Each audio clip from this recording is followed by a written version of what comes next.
Hello students, welcome to triple A bright academy. Students, हम अपनी weekly current affair series को continue करते हुए आज कवर करेंगे 18 से 24 अक्टूबर के करंट अफेयर्स। सभी इंपॉर्टेंट पॉइंट को अच्छे से कवर करने की कोशिश करेंगे। अगर हमसे जुड़े रहना चाहते हैं, do subscribe channel, press the bell icon. So start करते हैं पहली इंपॉर्टेंट न्यूज़ के साथ। तो ये हमारे पास ग्लोबल हंगर इंडेक्स को लेकर एक रिपोर्ट आई है। देखिए स्टूडेंट, इंपॉर्टेंट न्यूज़ है क्योंकि आपको पता होना चाहिए कोविड के दौरान हमारे पास जो कंट्रीज है जो हमारे पास फूड की स्कैरसिटी को फेस कर रही हैं, उसका जो नंबर है वो लगातार बढ़ता हुआ दिखाई दे रहा है। तो हमारे पास Concern Worldwide and Welthungerhilfe, इसके द्वारा ये रिपोर्ट रिलीज की गई जिसमें 107 कंट्रीज में सर्वे कंडक्ट किया गया, जिसमें इंडिया का रैंक बहुत ही खराब रहा 94। ठीक है, इंडिया का रैंक बहुत ही खराब रहा 94 विद अ स्कोर ऑफ 27.2। आपको मैं बता दूं कि जिसका स्कोर 0 रहेगा उसकी उस कंट्री की बेस्ट परफॉर्मेंस रहेगी। बेस्ट परफॉर्मेंस किस कंट्री की रहेगी? जिसका स्कोर रहेगा 0। और 100 वाली की रहेगी वर्स्ट परफॉर्मेंस। ठीक है, तो कुछ इस तरह से स्कोरिंग रहती है। आपको बता दो कि 107th रैंक रहा किसका? चैड का। ठीक है, 107th रैंक किस कंट्री का रहा? चैड का। और इंडिया इस रैंकिंग में पाकिस्तान जैसी कंट्री से भी पीछे रहा। मतलब कि लाइक पाकिस्तान जैसी कंट्रीज का भी जो रैंक था वो इंडिया से थोड़ा सा बेटर यहां पर दिखाई दिया। ठीक है, तो आप यहां पर सीधा सीधा क्वेश्चन याद रखिएगा कि ग्लोबल हंगर इंडेक्स की जो रिपोर्ट आई है 2020 की, उसमें इंडिया का रैंक कितना रहा है? उसमें जो इंडिया का रैंक रहा है दैट इज 94। ठीक है, सीधा सीधा क्वेश्चन। और हमारे पास अगर हम बात करें सबसे एंड में, सबसे आखिर में कौन सी कंट्री रही? वो रही हमारे पास चैड। एक और हमारे पास न्यूज से रिलेटेड ही न्यूज इसी से रिलेटेड हमारे पास कहीं ना कहीं, that is World Food Programme report. ठीक है, United Nation World Food Programme report. So इसमें रिपोर्ट में क्या कहा गया कि the cost of a plate of food 2020, report का नाम है the cost of plate of food 2020, कि किसी कंट्री में अगर लाइक आपको अपने लिए फूड मैनेज करना हो तो कितना आसान और कितना मुश्किल है, उसको लेकर ये रिपोर्ट हमारे पास प्रिपेयर की गई WFP के द्वारा, वर्ल्ड फूड प्रोग्राम के द्वारा। तो आपको पता होगा वर्ल्ड फूड प्रोग्राम अभी रिसेंटली न्यूज में था, इसको नोबेल पीस पुरस्कार मिला था। ठीक है, आपको पता होगा नोबेल पीस प्राइज जो है रिसेंटली 2020 का किसको मिला? That is goes to World Food Programme, United Nation World Food Programme. So इसने क्या कहा कि एन एवरेज इंडियन स्पेंड 3.5 हो इस डेली इनकम, ठीक है, for a plate of food as compare to 0.6% by an individual from New York. जबकि New York में अगर हम देखें तो एक आम न्यूयॉर्क का जो पर्सन है वो अपने सैलरी का, डेली सैलरी का सिर्फ 0.6% अपने फूड के लिए खर्च करता है। जबकि अगर हम इंडिया में देखें तो दैट इज 3.5%। सो इंडिया का रैंक कितना रहा? 36। ठीक है, India rank, the report has rank 36 country, sorry, और इंडिया का रैंक रहा 28। ठीक है, 36 कंट्रीज को रैंकिंग दी गई, इंडिया का रैंक रहा 28। तो याद रखिएगा द मोस्ट एक्सपेंसिव फूड, ठीक है, वो आपको कहां मिलेगा? साउथ सुडान में। यानी कि साउथ सुडान के लोगों के लिए अपने लिए फूड मैनेज करना साउथ सुडान के लोगों के लिए बहुत मुश्किल है। तो थोड़ा सा इस रिपोर्ट में आप रैंकिंग याद रखिएगा कि आउट ऑफ 36 कंट्रीज इंडिया का रैंक रहा 28। और रिपोर्ट किसकी तरफ से आई थी? हमारे पास वर्ल्ड फूड प्रोग्राम की तरफ से। वर्ल्ड फूड प्रोग्राम के बारे में याद रखिएगा, इसका जो हेडक्वार्टर है वो कहां है? रोम में। ठीक है, वर्ल्ड फूड प्रोग्राम का हेडक्वार्टर कहां है? रोम, इटली में। तो बेसिकली ये बेसिक सी चीजें हैं जो आपको क्लियर होनी चाहिए एग्जाम पॉइंट ऑफ व्यू से। चलिए एक क्वेश्चन मैं आपसे पूछ लेता हूं, आप कमेंट सेक्शन में उसका रिप्लाई कीजिएगा। ईट राइट मूवमेंट, भारत के अंदर फूड को लेकर एक मूवमेंट चल रही है, that is eat right programme या ईट राइट मूवमेंट। तो ये किस एजेंसी का एक प्रोग्राम है? जल्दी से बताइए कमेंट सेक्शन में कमेंट करके कि eat right movement started by which organisation in India? Eat right movement started by which organisation in India?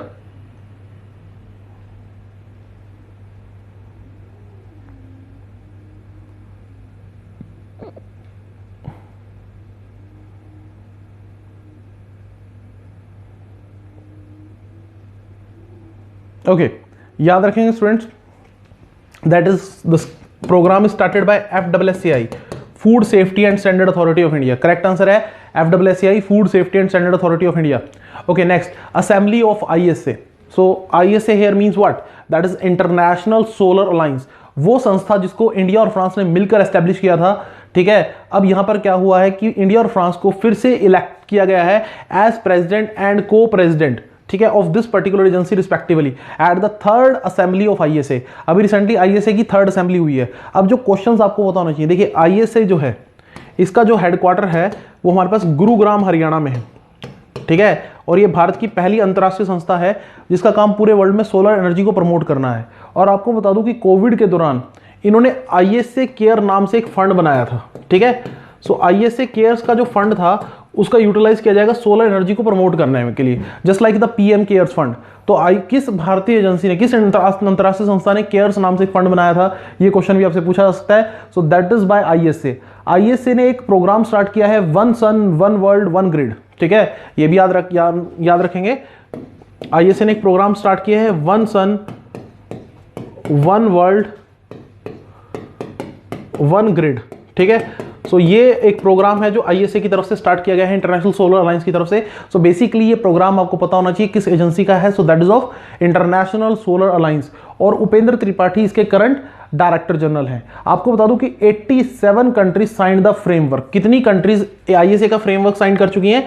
87 countries sign the framework of international solar alliance. और इसी के दौरान हमारे पास क्या हुआ है कि हरियाणा के चीफ मिनिस्टर मनोहर लाल खट्टर ने कल्पना चावला अवार्ड जो है उससे सम्मानित किया डॉक्टर भीम सिंह को, ठीक है, जो आईआईटी दिल्ली से हैं, और डॉक्टर आयशा को। तो याद रखेंगे दो लोगों को यहां पर डॉक्टर कल्पना चावला अवार्ड दिया गया, वो doctor Bhim Singh and doctor Ayesha. So do remember all the names, ठीक है। चलिए एक सिंपल सा क्वेश्चन मैं आपसे पूछ लेता हूं, आप मुझे बताइए कि name the 87th country who signed the framework of ISA. ISA का फ्रेमवर्क साइन करने वाली 87th कंट्री कौन सी है, लास्ट कंट्री कौन सी है रिसेंटली जिसने इसके फ्रेमवर्क को साइन किया, उसका नाम आप कमेंट सेक्शन में मुझे कमेंट करके बता दीजिए।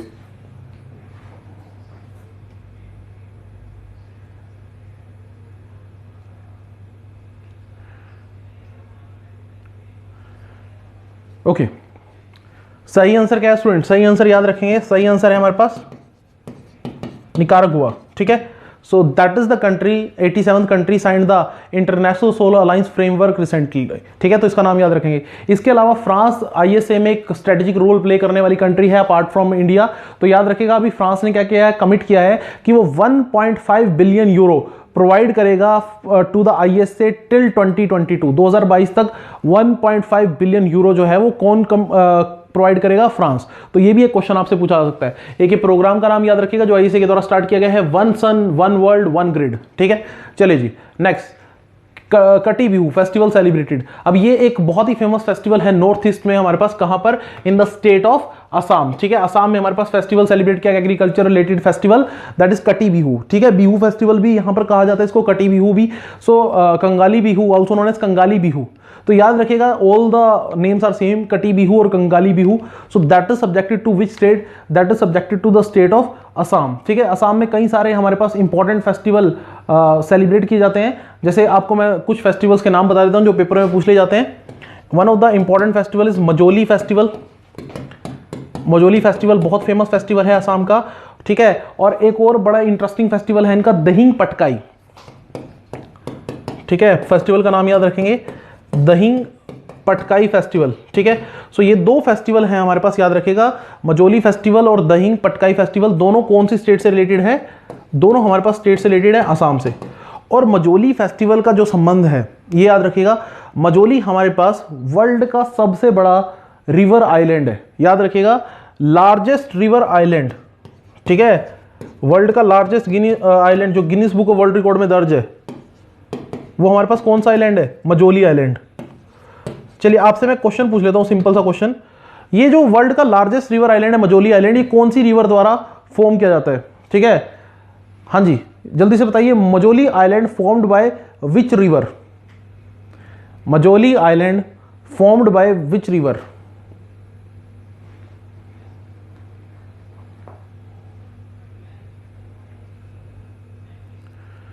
ओके याद रखिएगा, Majuli island formed by Brahmaputra river, ठीक है। Majuli island formed by Brahmaputra river, और ये वर्ल्ड का सबसे बड़ा रिवर आइलैंड है, ठीक है। ये वर्ल्ड का सबसे बड़ा रिवर आइलैंड है और इसको एक डिस्ट्रिक्ट का दर्जा भी दिया हुआ है। एक इंडिया का इकलौता ऐसा आइलैंड जिसको अकेली आइलैंड को डिस्ट्रिक्ट का दर्जा भी मिला हुआ है, ठीक है। So that is important subjected to the state of Assam. Okay चलिए जी नेक्स्ट, मैरीटाइम एक्सरसाइज स्लाइनेक्स 2.0। देखिए हमने अपनी नेबर कंट्री, ठीक है, यहां पर श्रीलंका के साथ एक एक्सरसाइज कंडक्ट की, ठीक है। और आपको पता होगा इंडिया की एक पॉलिसी चल रही है नेबरहुड फर्स्ट, और दूसरी एक और पॉलिसी चल रही है सागर। तो पहले तो आप याद रखेंगे सागर की फुल फॉर्म क्या है, that is security and growth for all in the region. हम इंडियन ओशन में जो भी इंपॉर्टेंट स्ट्रेटेजिक कंट्रीज जैसे मालदीव्स है हमारे पास, लाइक श्रीलंका है, तो इन सब की हेल्प करने की कोशिश कर रहे हैं, इनसे रिलेशन स्ट्रेंथन करने की कोशिश कर रहे हैं। तो यहां पर आप याद रखिएगा स्लाइनेक्स 20 नाम से एक एक्सरसाइज कंडक्ट की गई है, मैरीटाइम एक्सरसाइज इंडिया और श्रीलंका के बीच में। कुछ क्वेश्चंस मैं आपको बताना चाहूंगा। जो पल्क स्ट्रेट है, पहले क्वेश्चन तो आप याद रखेंगे कि पल्क स्ट्रेट जो है वो सेपरेट करता है इंडिया को हमारे पास श्रीलंका से, ठीक है।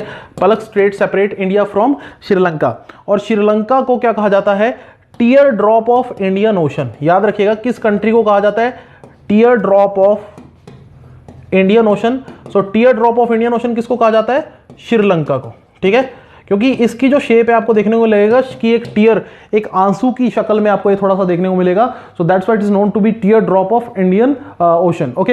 एक पॉइंट और मैं आपको बता दूं कि इंडिया सिर्फ मैरीटाइम एक्सरसाइज नहीं करता, नेवी के साथ एक्सरसाइज कंडक्ट नहीं करता, आर्मी के साथ भी कंडक्ट करता है। तो श्रीलंका और इंडिया एक हमारे पास आर्मी एक्सरसाइज भी कंडक्ट करते हैं, और उस एक्सरसाइज का नाम क्या है, याद रखिएगा उस एक्सरसाइज का नाम है हमारे पास मित्र शक्ति। तो याद रखिएगा हमारे पास मित्र शक्ति के नाम से हमारे पास एक्सरसाइज कंडक्ट करते हैं कौन, इंडिया एंड श्रीलंका। चलिए आपसे मैं क्वेश्चन पूछ लेता हूं, मैं बार बार श्रीलंका वर्ड यूज कर रहा हूं, लेकिन 1972 से पहले इस श्रीलंका को किसी और नाम से जाना जाता था। Name the old name of Sri Lanka before 1972। आप कमेंट सेक्शन में स्टूडेंट कमेंट करके बताइए, name the old name of Sri Lanka before 1972।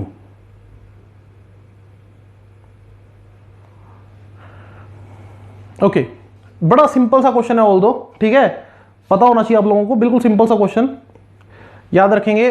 That is known to be, जो ओल्ड नेम है श्रीलंका का, सिलोन, ठीक है। Ceylon is the name of Sri Lanka, ठीक है, बिफोर 1972। ये बाद में उन्होंने Sri Lanka as a official name adopt किया, ठीक है। नेक्स्ट हमारे पास facial verification in national identification database. देखो सिंगापुर ऐसी कंट्री बन गया है वर्ल्ड की, ठीक है, जिसने हमारे पास क्या किया है, अपने कंट्री के सिटीजन्स का फेशियल डाटाबेस स्टोर कर लिया है, जिसको वो टैक्स कलेक्शन के लिए और बाकी चीजों के लिए यूज करेंगे।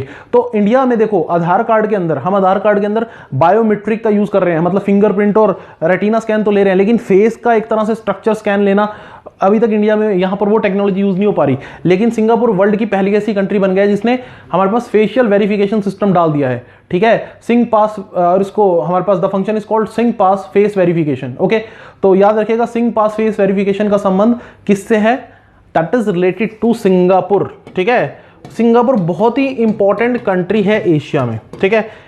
इंडिया ने सिंगापुर के साथ अपने रिलेशन बहुत स्ट्रेंथन किए हुए हैं, क्यों, क्योंकि देखो ये जो अर्थव्यवस्था सिंगापुर की वो बहुत तेजी से ग्रो कर रही है। एशियन टाइगर्स कहा जाता है, ठीक है, याद रखना एशियन टाइगर्स में हमारे पास 4 इकोनॉमीज को कंसीडर किया जाता है जब हम बात करते हैं एशियन टाइगर्स की, ठीक है। सो डू रिमेंबर कि एशियन टाइगर्स में हमारे पास 4 इकोनॉमीज को कंसीडर किया जाता है, ठीक है, 4 एशियन टाइगर्स बोला जाता है। तो ये 4 एशियन टाइगर कौन कौन है, तो याद रखिएगा 4 एशियन टाइगर्स की अगर मैं बात करूं तो इसमें हमारे पास ताइवान आ जाता है, जिसको चाइना अपना हिस्सा बताता है, ठीक है, फिर हांगकांग, ओके, एशियन टाइगर्स में सिंगापुर तो है ही है, और लास्ट में हमारे पास साउथ कोरिया।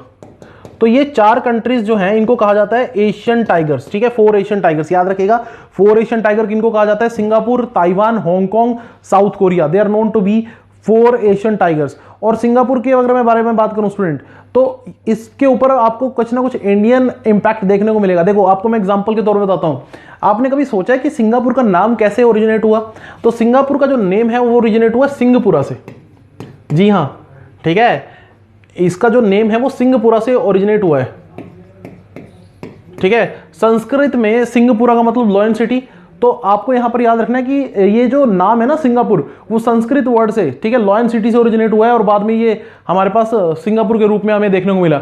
चलो मैं क्वेश्चन पूछ लेता हूं आप लोगों से, सिंगापुर ने किस कंट्री के साथ या किस एरिया के साथ हमारे पास अभी बबल ट्रांसपोर्ट सिस्टम जो है वो शुरू किया, बबल ट्रेवल, ठीक है, हमारे पास बबल ट्रेवल जो सिस्टम है वो शुरू किया है किस कंट्री के साथ। So Singapore started the bubble travel system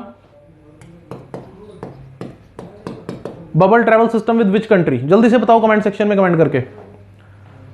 Singapore started the bubble travel system with which country, या which you can say administration या विच एरिया, ठीक है।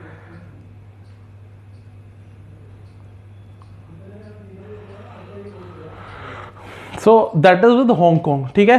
तो ये अपने आप में एक गेम चेंजर होगा ट्रांसपोर्टेशन सिस्टम में। तो हांगकांग के साथ इन्होंने ट्रैवल बबल का जो कंसेप्ट है सिंगापुर ने वो स्टार्ट किया, याद रखिएगा इस चीज को। नेक्स्ट हमारे पास डेनिशा डेनमार्क ओपन 2020। देखो स्टूडेंट ध्यान सुनिएगा, हमारे पास डेनिशा डेनमार्क ओपन 2020 हुआ है, बैडमिंटन का एक टूर्नामेंट था। खास बात क्या है कि 2020 में और कोई भी इतना बड़ा बैडमिंटन का टूर्नामेंट ऑर्गेनाइज ही नहीं हुआ। तो only world tour event in badminton to place in 2020। तो कोविड की वजह से आपको बताना चाहिए कि ज्यादातर बैडमिंटन के जो टूर्नामेंट थे इस बार क्या हो गए, इस बार पोस्टपोन हो गए। तो इसके चलते हमारे पास आपको यह भी चीज देखने को नहीं मिली। तो अगर हम बैडमिंटन की बात करें, बैडमिंटन वर्ल्ड फेडरेशन, आपको बताना चाहिए बैडमिंटन को रेगुलेट करने वाली ऑर्गेनाइजेशन कौन सी है, बैडमिंटन वर्ल्ड फेडरेशन, BWF, ठीक है। ये वो बॉडी है जो बैडमिंटन को कंट्रोल और रेगुलेट करती है, बैडमिंटन वर्ल्ड फेडरेशन, जिसका हेडक्वार्टर कुआलालंपुर में है। कुआलालंपुर कहां है, मलेशिया में, ठीक है। कुआलालंपुर मलेशिया में आपको हेडक्वार्टर मिलेगा बैडमिंटन वर्ल्ड फेडरेशन का, ठीक है, BWF का। तो single title Denisha Denmark open का सिंगल टाइटल किसने जीता है, हमारे पास एंडर्स एंटोसन ने, डेनमार्क से हैं ये। और हमारे पास वुमेन्स का टाइटल किसने जीता है, नोजोमी ओकुहारा, बहुत ही फेमस प्लेयर हैं जापान से। सो याद रखिएगा स्टूडेंट, पूरे साल में बैडमिंटन का सिर्फ एक ही टूर्नामेंट आपको देखने को मिला। तो इसके ऊपर तो सीधा सीधा क्वेश्चन हमारे पास पूछा जा सकता है, ठीक है। So do remember that particular point, ठीक है। फिर नेक्स्ट हमारे पास India first multimodal logistic park. देखिए ध्यान से सुनिएगा स्टूडेंट, भारत का पहला मल्टी मॉडल लॉजिस्टिक पार्क कहां बनाया गया है, दैट इज इन जोगीओपा असम, ठीक है।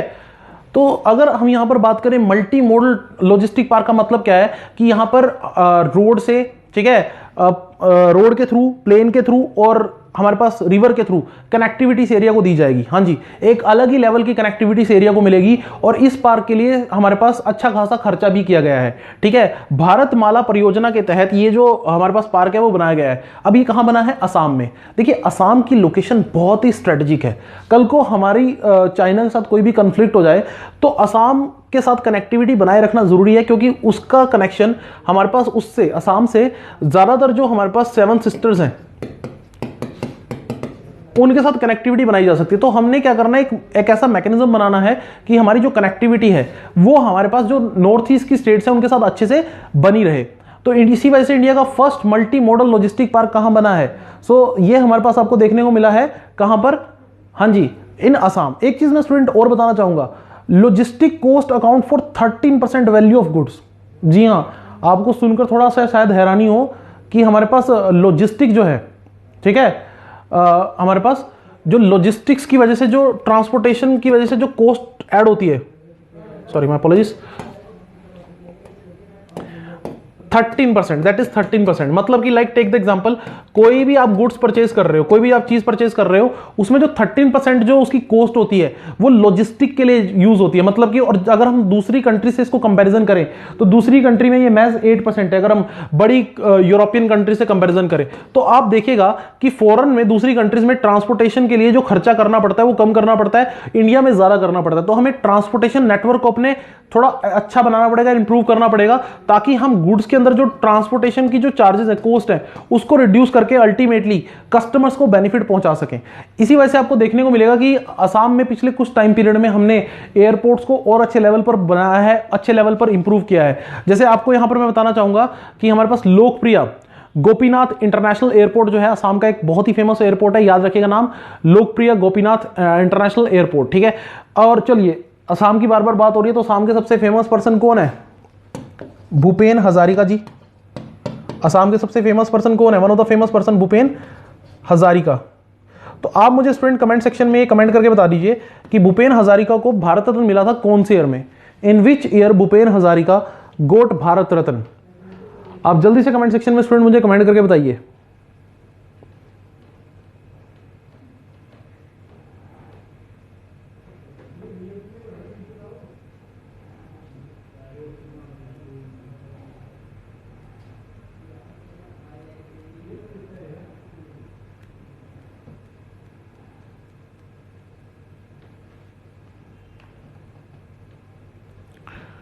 ओके, तो याद रखेंगे भूपेन हजारिका जो कि असम से हैं, इनको 2019 में भारत रत्न दिया गया था, जो भारत का सर्वोच्च नागरिक सम्मान कंसीडर किया जाता है। ठीक है, भारत का सर्वोच्च नागरिक सम्मान है भारत रत्न। और भूपेन हजारिका जो कि असम से बिलोंग करते हैं, ठीक है, तो इनको मरणोपरांत, मरणोपरांत मतलब पोस्टमसली, इनको भारत रत्न से सम्मानित किया गया था। Do remember that point. ठीक है, चलिए जी, नेक्स्ट हमारे पास Israeli embassy to have first water attache in India. देखिए, कहीं ना कहीं हमारे पास इंडिया की जो वाटर को लेकर जो प्रॉब्लम है उसको इंप्रूव करने के लिए, उसमें हेल्प करने के लिए इजराइल हमारी हेल्प करेगा। देखो, अगर हम वाटर की बात करें तो इंडिया में अभी भी वाटर की प्रॉब्लम बहुत ज्यादा है और आने वाले टाइम में तो बढ़ने ही वाली है बहुत बड़े लेवल पे। Take the example, specially agriculture में। एग्रीकल्चर में क्यों? क्योंकि हम इरिगेशन के लिए जनरली क्या करते हैं, ग्राउंड वाटर का यूज कर रहे हैं। हरियाणा पंजाब के ज्यादातर किसान क्या करते हैं, खेती करने के लिए ग्राउंड वाटर का यूज कर रहे हैं, जमीनी पानी का यूज कर रहे हैं। तो अल्टीमेटली जो ग्राउंड वाटर लेवल है वो डाउन जाता जा रहा है और एक समय ऐसा आएगा कुछ सालों बाद कि ग्राउंड वाटर बचेगा ही नहीं। तब फिर क्या होगा? तो इस सिचुएशन के बारे में अभी कोई सोच ही नहीं रहा है। एग्जाम्पल के तौर पर बताता हूं, हमने कुछ समय पहले अगर हम बात करें बासमती राइस को लेकर एक कैलकुलेशन की थी। इंडियन गवर्नमेंट ने बासमती राइस जो इंडिया में बहुत बड़े लेवल पे उगाया जाता है और एक्सपोर्ट भी किया जाता है, उसको लेकर एक कैलकुलेशन की थी जिसमें ये तथ्य सामने आया कि भारत से लगभग 37 लाख टन बासमती राइस जो है हमने एक्सपोर्ट किया। ध्यान से सुनना मेरी बात, बड़ा इंटरेस्टिंग पॉइंट बता रहा हूं। 37 लाख टन हमने बासमती राइस एक्सपोर्ट कर दिया। इस बासमती राइस को उगाने के लिए जानते हो 10 ट्रिलियन लीटर पानी का इस्तेमाल हुआ था। ठीक है, 10 trillion litre, can you imagine? 10 trillion litre पानी का इस्तेमाल हुआ था इस चावल को उगाने के लिए। इसका मतलब हमने 10 ट्रिलियन लीटर वाटर को एक्सपोर्ट कर दिया। मतलब कि अगर आप बासमती चावल को एक्सपोर्ट कर रहे हैं तो इसका मतलब टेक्निकली आप वाटर को एक्सपोर्ट कर रहे हैं, क्योंकि वाटर की बहुत बड़े लेवल पे कंजप्शन है। तो कहीं ना कहीं इस सब में अब इजराइल हमारी हेल्प करेगा कि हम कैसे इरिगेशन को इंप्रूव करते हुए, अपने इरिगेशन सिस्टम को इंप्रूव करते हुए लेस वाटर कंजप्शन करें, पानी की जो खपत है उसको कम करें। एक चीज और मैं बताना चाहूंगा, इंडिया और इजराइल के डिफेंस रिलेशन भी बहुत ज्यादा इंप्रूव हुए हैं over the period of time. Benjamin Netanyahu Israel के प्राइम मिनिस्टर हैं और अभी हमने यहां पर डिफेंस सेक्टर में 74% एफडीआई कर दिए फ्रॉम 49%। तो एफडीआई इन डिफेंस सेक्टर, अब मैं बता रहा हूं एक इंपॉर्टेंट पॉइंट, आप ध्यान सुनिएगा। एफडीआई इन डिफेंस सेक्टर, रक्षा क्षेत्र में हमने एफडीआई जो है लिमिट बढ़ाकर 74% कर दी है। और इसमें सबसे ज्यादा इंटरेस्ट इजराइल ने दिखाया है कि वो मेक इन इंडिया कैंपेन के तहत भारत में आएगा और कई सारे डिफेंस इक्विपमेंट की मैन्युफैक्चरिंग भारत में करेगा। ऐसा इजराइल ने कहा है जब से हमने एफडीआई इन डिफेंस सेक्टर 74% कर दी है। So do remember that point कि इजराइल डिफेंस सेक्टर में हमारा एक स्ट्रॉन्ग अलाई है, स्ट्रॉन्ग पार्टनर है। तो अल्टीमेटली अब इजराइल क्या करेगा कि भारत के ज्यादातर एरियाज जहां पर आने वाले टाइम में पानी की कमी हो सकती है, वाटर की स्कैरिसिटी हो सकती है, वहां पर कोशिश करेगा कि ग्राउंड वाटर को हम सही तरीके से यूटिलाइज कर पाए। चलिए मैं क्वेश्चन पूछ लेता हूं, हमारे ज्यादातर स्टूडेंट्स जो हैं, व्यूअर्स जो हैं पंजाब से हैं, एक क्वेश्चन पूछ लेता हूं पंजाब से रिलेटेड। आप जल्दी से मुझे कमेंट सेक्शन में स्टूडेंट कमेंट करके बताइए कि पंजाब गवर्नमेंट ने कौन सी स्कीम चलाई है पानी बचाने के लिए। हाँ जी, क्लियर? जल्दी से कमेंट सेक्शन में कमेंट करके बताइए कि खेतों में पानी की कंजर्वेशन करने के लिए कौन सी स्कीम चलाई गई है पंजाब गवर्नमेंट के द्वारा। Name the scheme bye Punjab government for the water conservation.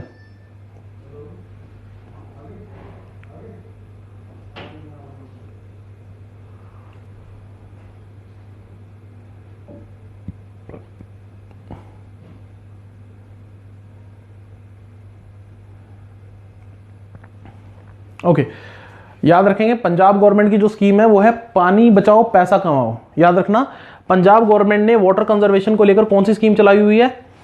पानी बचाओ पैसा कमाओ। ठीक है, उसमें वो उन्होंने एक मैकेनिज्म सेट किया हुआ है कि जो फार्मर कम पानी का यूज करेगा तो अल्टीमेटली उसे हेल्प होगी फाइनेंशियली। ठीक है, सो पानी बचाओ पैसा कमाओ।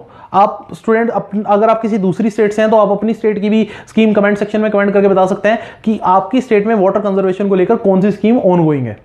नेक्स्ट हमारे पास इंटरनेशनल माइग्रेशन आउटलुक 2020, 2020 की एक इंटरनेशनल माइग्रेशन आउटलुक आई है for OECD. What is OECD?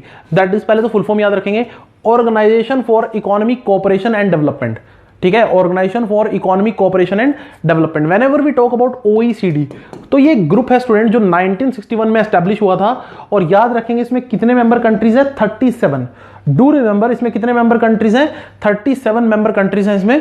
ठीक है, मैं थोड़ा सा लिख भी देता हूं यहां पर 37, ठीक है, मेंबर स्टेट्स। और इसका जो हेडक्वार्टर है, ठीक है, इसका हेडक्वार्टर कहां है हमारे पास? इसका हेडक्वार्टर है पेरिस, फ्रांस में। ओईसीडी का हेडक्वार्टर कहां है? पेरिस, फ्रांस में। अब यहां पर किस बारे में बात हो रही है कि जो ओईसीडी की मेंबर कंट्रीज है, मतलब कि 37 मेंबर कंट्रीज, उसमें से उसमें से किस कंट्री के अंदर, उन कंट्रीज के अंदर किस कंट्री सबसे ज्यादा माइग्रेंट्स आए हैं? So India emerges second largest source in both terms of total inflow of the new migrant to the OECD countries during 2018 and also regarded the number of acquiring the citizen, second number in acquiring citizenship of these countries. ठीक है, so India ने Romania को पीछे छोड़ते हुए दूसरा स्थान हासिल कर लिया है नंबर ऑफ माइग्रेंट्स की टर्म्स में जो ओईसीडी में माइग्रेट किए हैं। ठीक है, सो ओईसीडी के बारे में मैंने ऑलरेडी आपको बता दिया कि 1961 में एक ग्रुप हमारे पास देखने को मिला, इसके 37 मेंबर कंट्रीज हैं और इसका हेडक्वार्टर कहां है? पेरिस, फ्रांस में। ठीक है, इसका हेडक्वार्टर कहां है ओईसीडी का? याद रखिएगा, पेरिस, फ्रांस में। ठीक है, सो इंडिया का रैंक क्या रहा? सेकंड। थर्ड रैंक रहा रोमानिया का। आप मुझे कमेंट सेक्शन में कमेंट करके बता दीजिए कि नंबर 1 रैंक किस कंट्री का रहा? Which country top the OECD international migration outlook report 2020? Which country top the International Migration Outlook Report 2020? जल्दी से कमेंट सेक्शन में कमेंट करके बता दीजिए।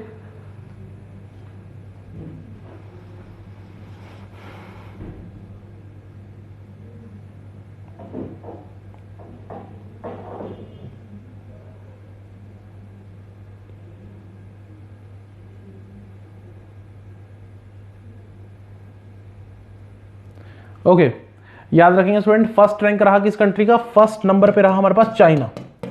फर्स्ट नंबर पे रहा हमारे पास China. Do remember that question. ठीक है, next, one man panel to monitor the stubble burning.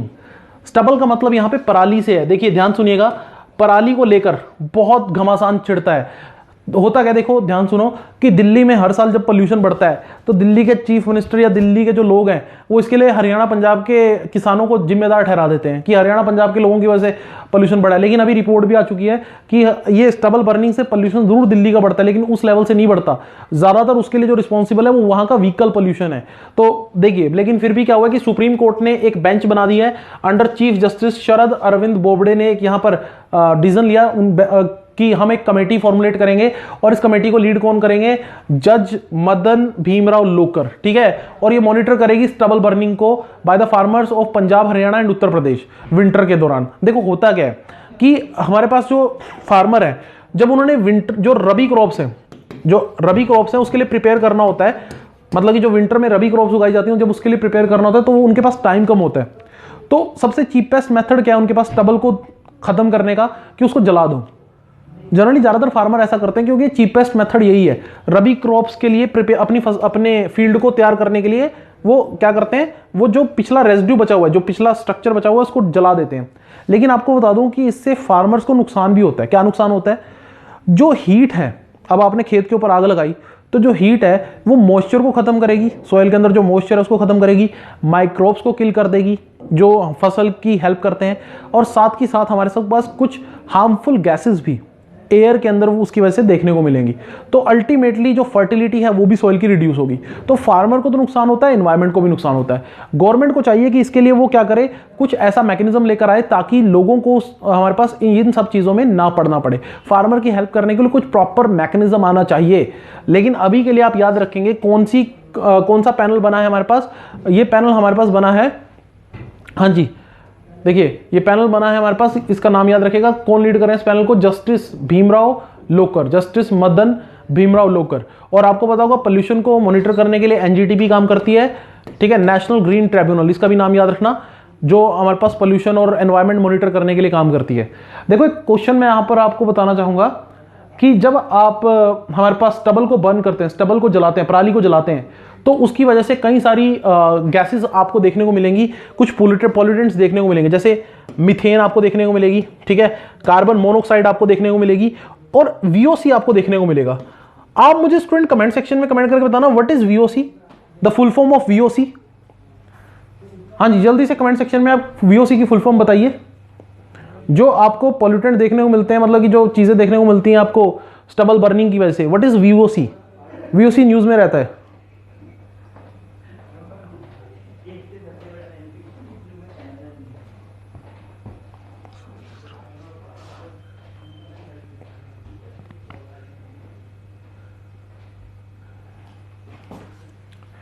हाँ जी, VOC की फुल फॉर्म याद रखिएगा, वोलाटाइल ऑर्गेनिक कंपाउंड। ठीक है, do remember the full form of VOC, volatile organic compound.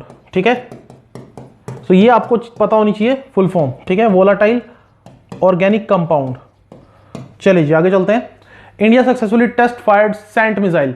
तो इंडिया ने देखो यहां पर एक नई मिसाइल टेस्ट फायर किया, that is stand off anti tank guided missile, और इसको बनाने का काम किया है डीआरडीओ ने, ठीक है, और इंडियन एयरफोर्स ने। देखो सैंट मिसाइल जो है वो एक तरह से एडवांस वर्जन है किसका, हेलिना मिसाइल का। हेलिना मिसाइल का की फुल फॉर्म याद रखना, that is helicopter launch Nag missile.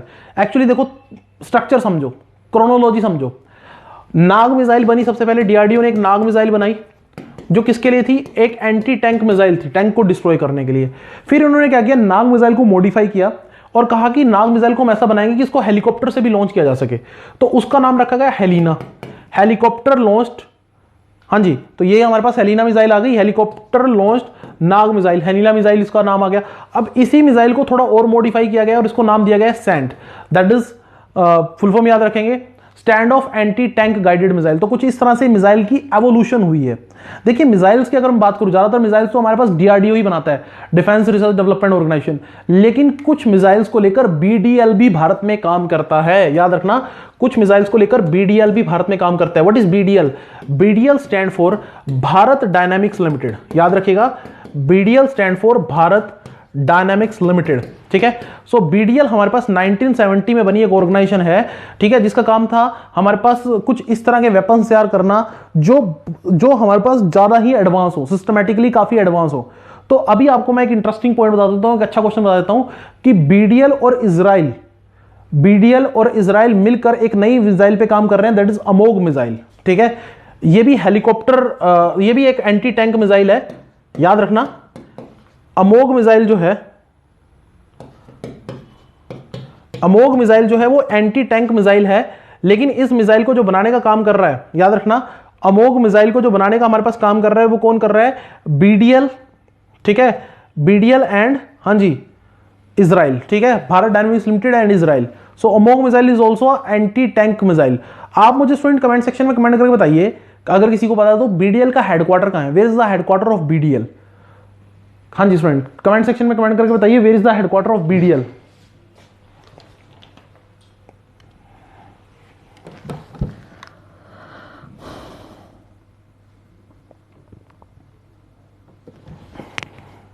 Okay, याद रखेंगे स्टूडेंट, बीडीएल का हेडक्वार्टर है हैदराबाद में। Do remember the headquarter of BDL is at Hyderabad. Next हमारे पास cured website for the information on कोविड-19। देखिए हमारे पास जो हर्षवर्धन, डॉक्टर हर्षवर्धन हमारे हेल्थ मिनिस्टर हैं, उन्होंने लॉन्च किया क्योर्ड की फुल फॉर्म याद रखिएगा, CSIR अशर्ड रिपर्सर्ड ड्रग्स, ठीक है। तो ये हमारे पास बेसिकली क्या है कि एक वेबसाइट है जो इंफॉर्मेशन प्रोवाइड करेगी हमारे पास repurpose drugs for covid, basically कोविड-19 से जो लोग जूझ रहे हैं उनकी हेल्प करने के लिए। कोविड-19 की बात करें तो बहुत बार क्लास में बात हो चुकी है, आई गेस आप सब लोगों को इसके बारे में पता भी होगा। भारत में पहला केस केरला में देखने को मिला था, यह भी याद रख लेना कि भारत में जो कोविड का पहला केस था वो आपको केरला में देखने को मिला था, और केरला ने उसके बाद इसको एक स्टेट कैलेमिटी डिक्लेयर कर दिया था, ठीक है। केरला ने इसको एक स्टेट कैलेमिटी डिक्लेयर कर दिया था। अब कई तरह के टेस्ट, कई तरह की मेडिसिन जो है वो कोविड-19 को, लेकिन अभी एक नया टेस्ट स्टार्ट हुआ है कोविड-19 की डिटेक्शन के लिए, दैट इज सलाइवा डायरेक्ट। एक नया तरह का टेस्ट हमारे पास देखने को मिल रहा है कोविड-19 की डिटेक्शन के लिए, सलाइवा डायरेक्ट। आप मुझे कमेंट सेक्शन में कमेंट करके बताइए कि सलाइवा डायरेक्ट का जो टेस्ट है, ये टेस्ट कौन सी कंट्री द्वारा स्टार्ट किया गया है। कोविड-19 के लिए सलाइवा डायरेक्ट का जो टेस्ट है वो कौन सी कंट्री द्वारा स्टार्ट किया गया है।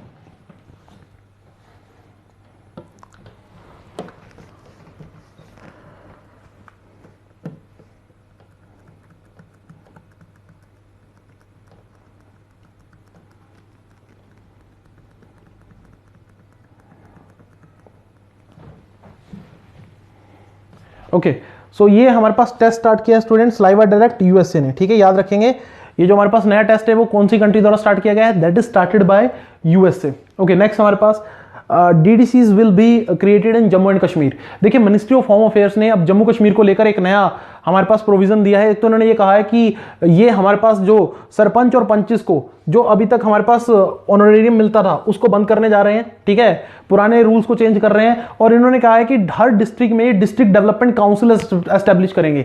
जम्मू कश्मीर की हर डिस्ट्रिक्ट में डिस्ट्रिक्ट डेवलपमेंट काउंसिल होगी, ठीक है, और जिसकी ज्यूरिसडिक्शन होगी, ज्यूरिसडिक्शन का मतलब जिसके पास पावर होगी फैसला लेने को regarding for the entire district, ठीक है, और डीडीसी का टाइम पीरियड कितना होगा, 5 साल होगा। तो आपने याद रखना है कौन सी यूनियन टेरिटरी में रिसेंटली डीडीसी एस्टेब्लिश की गई हैं। सो that is in the union territory of Jammu and Kashmir. याद रखिएगा जम्मू कश्मीर में राइट नाउ लेफ्टिनेंट गवर्नर कौन है। So who is the lieutenant governor of Jammu and Kashmir, Manoj Sinha. ठीक है, Manoj Sinha is the current lieutenant governor of the union territory Jammu and Kashmir. और जम्मू कश्मीर को गवर्न करने के लिए राइट नाउ कौन सा आर्टिकल का यूज हो रहा है, आर्टिकल 239 ऑफ द कॉन्स्टिट्यूशन। ये भी याद रखिएगा, आर्टिकल 239 का यूज करते हुए अभी जम्मू कश्मीर को एज अ यूनियन टेरिटरी हमारे पास एडमिनिस्ट्रेट किया जा रहा है। ठीक है, administrated under the article 239 of the constitution of India.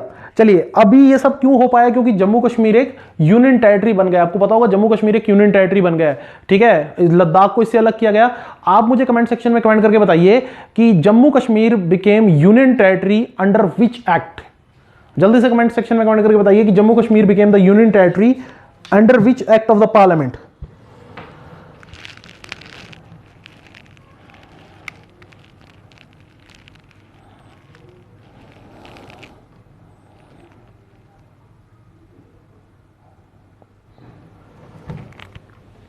Okay, याद रखेंगे Jammu Kashmir became union territory under Jammu Kashmir J&K reorganisation act. ठीक है, जम्मू कश्मीर रीऑर्गेनाइजेशन एक्ट। ठीक है, इसके तहत हमारे पास जम्मू कश्मीर जो है वो 2 यूनियन टेरिटरीज में बट गया है, जम्मू कश्मीर और लद्दाख। ठीक है, चलिए जी आगे हम चलते हैं नेक्स्ट न्यूज की तरफ। सो वर्ल्ड इकोनॉमिक फोरम की रिपोर्ट आई है WF की। सो ये एक एनजीओ है बेसिकली, वर्ल्ड इकोनॉमिक फोरम 1971 में ये हमारे पास बना था, जिसका हेडक्वार्टर कहां है हमारे पास, इसका हेडक्वार्टर आपको देखने को मिला क्लोगनी स्विट्जरलैंड में। ठीक है, तो इसने अपनी रिपोर्ट दी है the future of jobs report 2020। इसमें वर्ल्ड इकोनॉमिक फोरम ने क्या कहा है कि हमारे पास कोविड-19 और हमारे पास टेक्नोलॉजी एडवांसेस की वजह से 85 मिलियन जॉब्स जो हैं पूरे विश्व में उनको खतरा पैदा हो गया 2025 तक। तो बहुत बड़ा नंबर, मतलब कि जॉबलेस जो ऑलरेडी जो लोग जॉबलेस हैं उनको और ज्यादा प्रॉब्लम्स का सामना करना पड़ेगा। ठीक है, so ultimately that is the report of world economic forum. ठीक है, तो आपने याद रखना है the future of jobs report 2020। Report किसकी तरफ से दी गई, the future of jobs report 2020। ये रिपोर्ट हमारे पास किसकी तरफ से दी गई, so the report is given by none other than, हाँ जी किसकी तरफ से, वर्ल्ड इकोनॉमिक फोरम की तरफ से, जो कि बेसिकली एक एनजीओ है जिसका हेडक्वार्टर क्लोगनी स्विट्जरलैंड में है। ठीक है, चलिए जी नेक्स्ट हमारे पास Lowy Institute Asia power index 2020 edition. देखिए हमारे पास एक इंस्टीट्यूट है जिसने एशिया के अंदर पावर, किसके पास कितनी पावर है, एशिया के अंदर किसका सबसे ज्यादा दबदबा है, उसको लेकर एक रिपोर्ट प्रेजेंट की और उसमें क्या कहा कि India 4th most powerful country है एशिया के अंदर।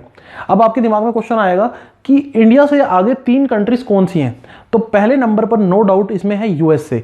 अब आप कहोगे कि यूएसए जो है वो तो हमारे पास अमेरिकन कॉन्टिनेंट में, ये एशिया की बात हो रही है, लेकिन यूएसए का दबदबा आपको एशिया के अंदर भी देखने को मिलेगा। यूएसए की बात आपको पूरे वर्ल्ड में सुननी पड़ती है, तो यूएसए जो है वो इस इंडेक्स को टॉप करता है। सेकंड नंबर पे हमारे पास चाइना आ जाता है, थर्ड पे आता है जापान। ठीक है, थर्ड पे आता है जापान। इंडिया जो है वो एक हमारे पास मिडिल पावर में एक कंसीडर किया जा रहा है, पहले इंडिया मेजर पावर में कंसीडर किया गया था। ठीक है, 40 पॉइंट्स से ऊपर अगर हो तो आपको मेजर पावर में कंसीडर किया जाता है। ठीक है, इंडिया ने अपना मेजर पावर का जो स्टेटस है वो गवा दिया है इस साल। ठीक है, तो ये छोटा सा पॉइंट आप याद रखेंगे। टॉप 4 कंट्रीज के नाम, पहले नंबर पे यूएस, सेकंड पे चाइना, थर्ड पे जापान और फोर्थ पे हमारे पास इंडिया। ठीक है, ओके मैं फिर से रिपीट कर देता हूं, फर्स्ट पे यूएस, सेकंड पे चाइना, थर्ड पे जापान, फोर्थ पे इंडिया। अभी देखो यूएस के जो सेक्रेटरी ऑफ द स्टेट थे वो इंडिया की विजिट पे थे, अगर आपको पता हो, US secretary of the state. ठीक है, और उन्होंने आजकल में ही क्या किया है कि चाइना को लेकर बयान दिया है कि चाइना जो है वो हमारे पास डेमोक्रेसी का दुश्मन है। So who is the US secretary of the state, आप कमेंट सेक्शन में मुझे कमेंट करके बताइए student, who is the US secretary of the state, US secretary of the state कौन है, जल्दी से कमेंट सेक्शन में कमेंट करके बताइए।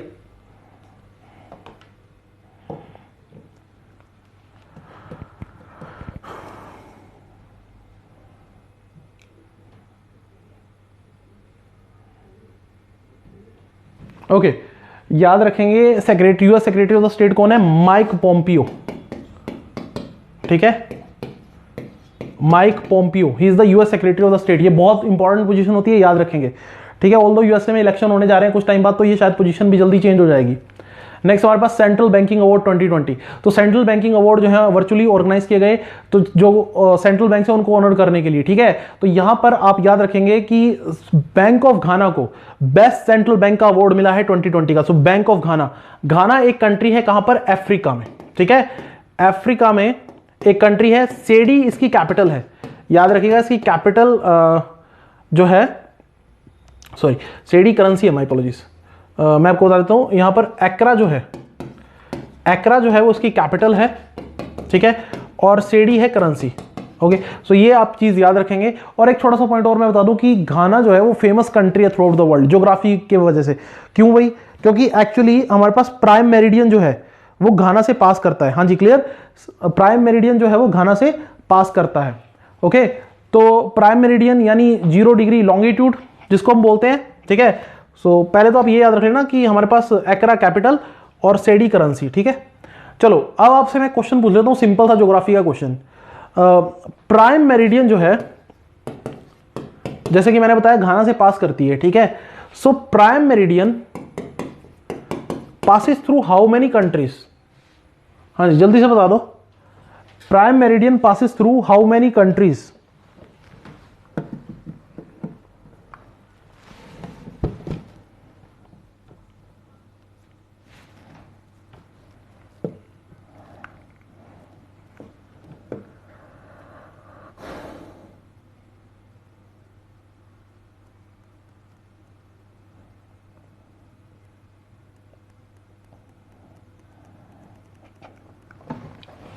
ओके, याद रखिएगा, बिल्कुल सिंपल सा क्वेश्चन है ज्योग्राफी का, लेकिन पूछा जा सकता है कभी भी। Prime meridian passes through 8 countries, ठीक है। Prime meridian passes through 8 countries. Okay, चलिए जी, नेक्स्ट हमारे पास एडोरा ज्वाइंस आईएमएफ। आईएमएफ को ज्वाइन कर लिया है एक नई कंट्री ने हमारे पास, दैट इज एडोरा। ये कहां है हमारे पास? ये आपको देखने को मिलेगा यूरोप में, बिटवीन फ्रांस एंड स्पेन, ठीक है। सो फ्रांस और स्पेन के बीच में आपको एक छोटा सा एरिया देखने को मिलेगा and that is known to be, उसका नाम है एडोरा, ठीक है, जिसने आईएमएफ को एज अ मेंबर ज्वाइन किया है। अब याद रखिएगा कि हमारे पास 190th मेंबर कौन सी कंट्री बना है, तो ये भी आपको पता होना चाहिए कि आईएमएफ में टोटल कितने मेंबर हो गए हैं। 190th मेंबर है एडोरा, ठीक है।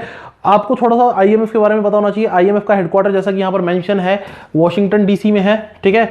और आईएमएफ की करंट जो डायरेक्टर जनरल है उनका नाम भी याद रख लेना, क्रिस्टलिना जॉर्जीवा, ठीक है, क्रिस्टलिना जॉर्जीवा। और यहां पर जो चीफ इकोनॉमिस्ट है आईएमएफ में, जो चीफ इकोनॉमिस्ट है वो इंडिया से हैं। आईएमएफ की जो चीफ इकोनॉमिस्ट हैं शी इज फ्रॉम इंडिया। कौन है? गीता गोपीनाथ, ठीक है, Gita Gopinath. So do remember that point also, chief economist from India. चलिए आपसे मैं क्वेश्चन पूछ लेता हूं, सिंपल सा क्वेश्चन है कि हमारे पास जो डायरेक्टर जनरल होते हैं आईएमएफ के वो हमेशा यूरोपियन सिटीजन होते हैं। तो क्रिस्टलिना जॉर्जीवा कौन सी कंट्री से हैं? जल्दी से कमेंट सेक्शन में कमेंट करके बताइए, क्रिस्टलिना जॉर्जीवा कौन सी कंट्री से बिलोंग करती है?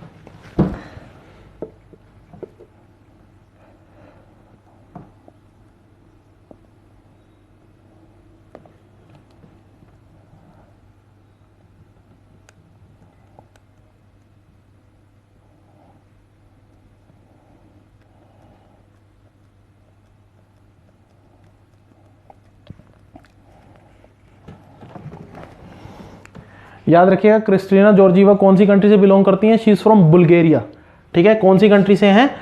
बुल्गारिया कंट्री याद रखिएगा, इनकी नेशनैलिटी पूछी जा सकती है, ठीक है। She is from Bulgaria, Kristalina Georgieva, director general of IMF. Next, anaemia मुक्त भारत इंडेक्स। देखो अनीमिया, हमारे पास एक प्रॉब्लम होती है, अनीमिया को समझो पहले तो, ठीक है। Anaemia is the decrease in the total amount of red blood cells. जब ब्लड के अंदर आरबीसी की कमी हो जाती है, that is known to be anaemia. RBC का काम क्या होता है? ऑक्सीजन को लंग्स तक लेके जाना, ठीक है। आरबीसी का काम क्या होता है? ऑक्सीजन को, और भी कई सारे काम होते हैं लेकिन ऑक्सीजन को लंग्स तक लेके जाना। जब आरबीसी की ब्लड के अंदर कमी हो जाती है, that is known to be anaemia. तो यहां पर नेशनल हेल्थ मिशन के द्वारा एक हमारे पास सर्वे कंडक्ट किया गया और एक इंडेक्स निकाला गया, अनीमिया मुक्त भारत इंडेक्स, जिसमें टॉप किसने किया है? अनीमिया मुक्त कौन बन गया? हरियाणा। याद रखिएगा इस पूरे इंडेक्स में टॉप किसने किया है? हरियाणा ने। सीधा सीधा क्वेश्चन, ठीक है, जो आपसे पूछा जा सकता है। तो ये चीज आप याद रखिएगा। स्कोर रहा हरियाणा का 46.7 अमंग ऑल द 29 स्टेट्स, ठीक है। तो that is important for your exam, ठीक है। 28 आना चाहिए ऑल दो, ओके।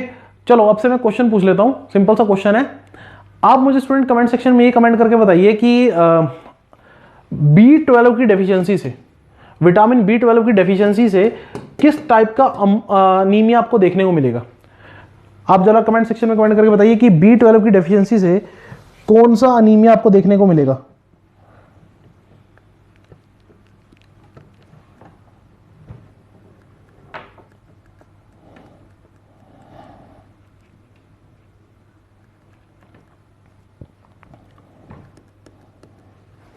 याद रखेंगे स्टूडेंट, परनीशियस अनीमिया, ठीक है। विटामिन B12 की अगर डेफिशिएंसी हो जाए तो किस टाइप का अनीमिया देखने को मिलता है, परनीशियस अनीमिया, ठीक है। छोटा सा क्वेश्चन है, याद रखिएगा, इंपॉर्टेंट। विटामिन B12 की deficiency led to, so implementation of Pradhanmantri Gram Sadak योजना। देखो हमारे पास एक बहुत ही बड़ी स्कीम है भारत की, प्रधानमंत्री ग्राम सड़क योजना। ये किसकी विजन थी, Atal Bihari Vajpayee, the former prime minister of India. उन्होंने एक स्कीम शुरू की, उन्होंने एक प्रोग्राम शुरू किया, प्रधानमंत्री ग्राम सड़क योजना, जिसमें उन्होंने क्या कहा कि जो भी प्लेन एरियाज है, जो भी मैदानी इलाके हैं, वहां पर अगर कोई गांव है जिसमें 500 से ज्यादा लोग रह रहे हैं, और अगर कोई हिली एरिया है, ठीक है, अगर कोई हिली एरिया है और वहां पर अगर 250 से ज्यादा लोग रह रहे हैं, तो उन सबको पक्की सड़कों से जोड़ो, उन सबको पक्की सड़कों से कनेक्ट करो। तो इसीलिए एक स्कीम शुरू की गई, प्रधानमंत्री ग्राम सड़क योजना। अब आपको पता होना चाहिए कि इसको कौन सा मंत्रालय एग्जीक्यूट कर रहा है, कौन सा मंत्रालय। ये हमारे पास रोड शिपिंग हाईवे मिनिस्ट्री के अंडर नहीं आता, ये आता है under the ministry of rural development. प्रधानमंत्री ग्राम सड़क योजना का जो प्रोग्राम है वो किसके अंडर आता है, under the ministry of rural development, जिसके मिनिस्टर कौन है हमारे पास, नरेंद्र सिंह तोमर। याद रखेंगे, नरेंद्र सिंह तोमर। अब यहां पर क्या हुआ है कि हमारे पास किस डिस्ट्रिक्ट ने सबसे अच्छे से स्कीम को इंप्लीमेंट किया है, तो यहां पर आपको बता दूं कि Mandi district of Himachal Pradesh number 1 रहा है। मंडी डिस्ट्रिक्ट ऑफ हिमाचल प्रदेश इस स्कीम को इंप्लीमेंट करने में, प्रधानमंत्री ग्राम सड़क योजना को, ठीक है। सो सीधा सीधा क्वेश्चन आपसे पूछा जा सकता है कि कौन सी डिस्ट्रिक्ट नंबर 1 रही है in the implementation of Pradhanmantri Gram Sadak योजना।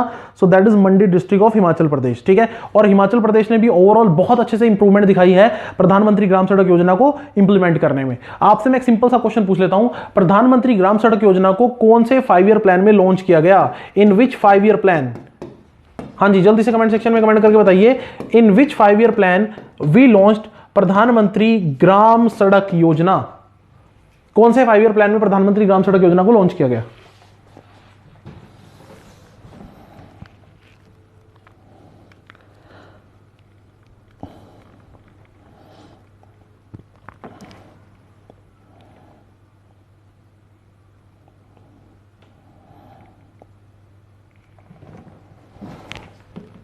ओके याद रखेंगे स्टूडेंट, 9th 5 ईयर प्लान, याद रखेंगे 9th 5 ईयर प्लान में प्रधानमंत्री ग्राम सड़क योजना को लॉन्च किया गया। नेक्स्ट हमारे पास NATO to set up new space centre.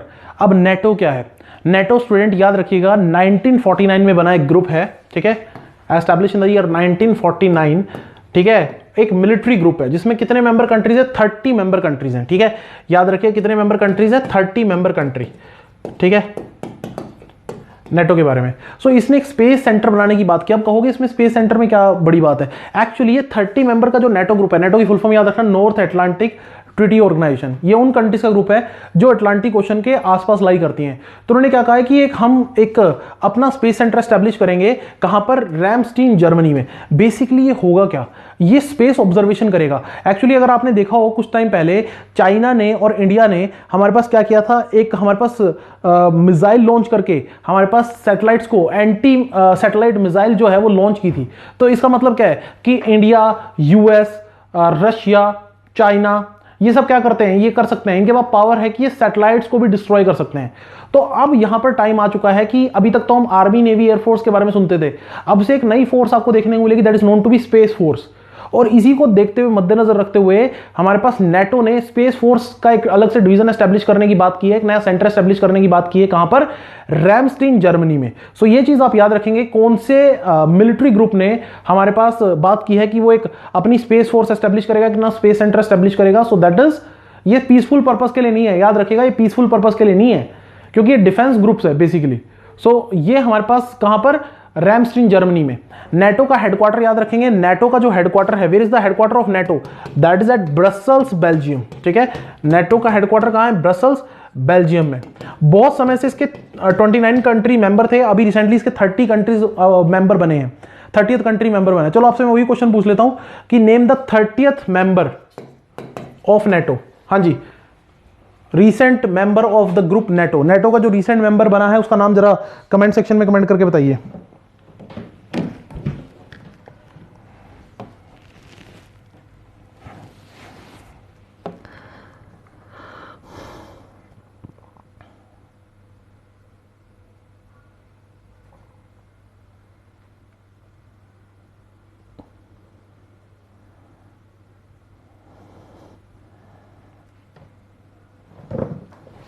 Okay, सो याद रखिएगा Republic of north Macedonia.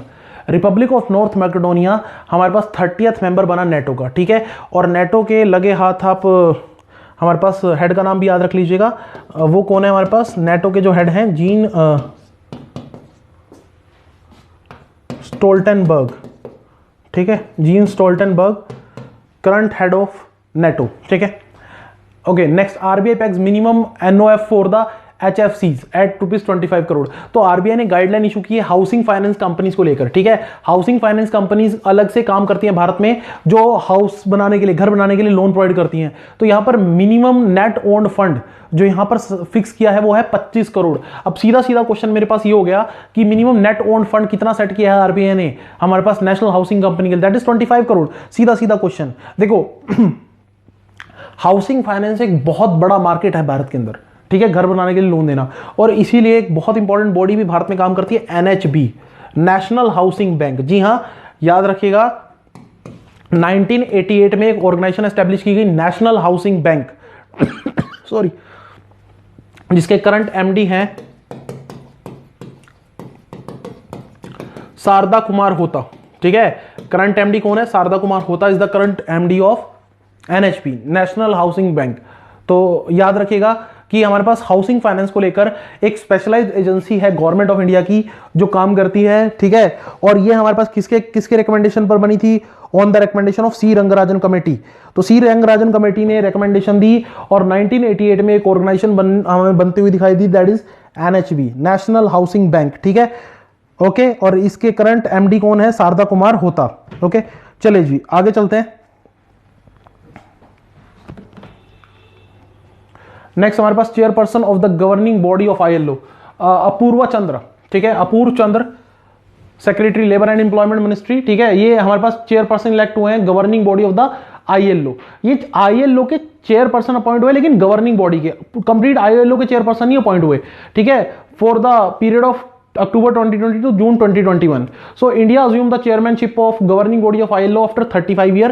ILO की बात करूं तो आपको बता दूं कि ये पहली स्पेशलाइज्ड एजेंसी है जिसको UN की तरफ से एफिलिएशन मिली थी 1946 में। जी हाँ, बड़ा इंटरेस्टिंग पॉइंट बता रहा हूं। UN की पहली स्पेशलाइज्ड एजेंसी कौन सी थी? ILO। ऑल्दो ILO के बारे में आपको मैं बता देता हूं, ILO 1919 में एस्टेब्लिश हो गया था, 1919 में, लेकिन UN जो है, यूनाइटेड नेशन जो है, 1946 में डिक्लेयर करता है कि ये उसकी एक स्पेशलाइज्ड एजेंसी है। UN डिक्लेयर करता है कि ILO उसकी एक specialised agency in the year 1946। तो आपको बताना चाहिए कि UN की जो पहली स्पेशलाइज्ड एजेंसी थी जिसको UN ने एफिलिएशन दिया वो था ILO, जबकि एस्टेब्लिश वो 1919 में हो गया था। इसका हेडक्वार्टर कहां है ILO का? ये भी याद रखना, जिनीवा स्विट्जरलैंड में, ठीक है। ILO का हेडक्वार्टर कहां है? जिनीवा स्विट्जरलैंड में। ओके, मेरा लास्ट क्वेश्चन आप लोगों के लिए, आप मुझे ILO के करंट हेड का नाम बता दीजिए। Who is the current director general of ILO? Who is the current director general of ILO?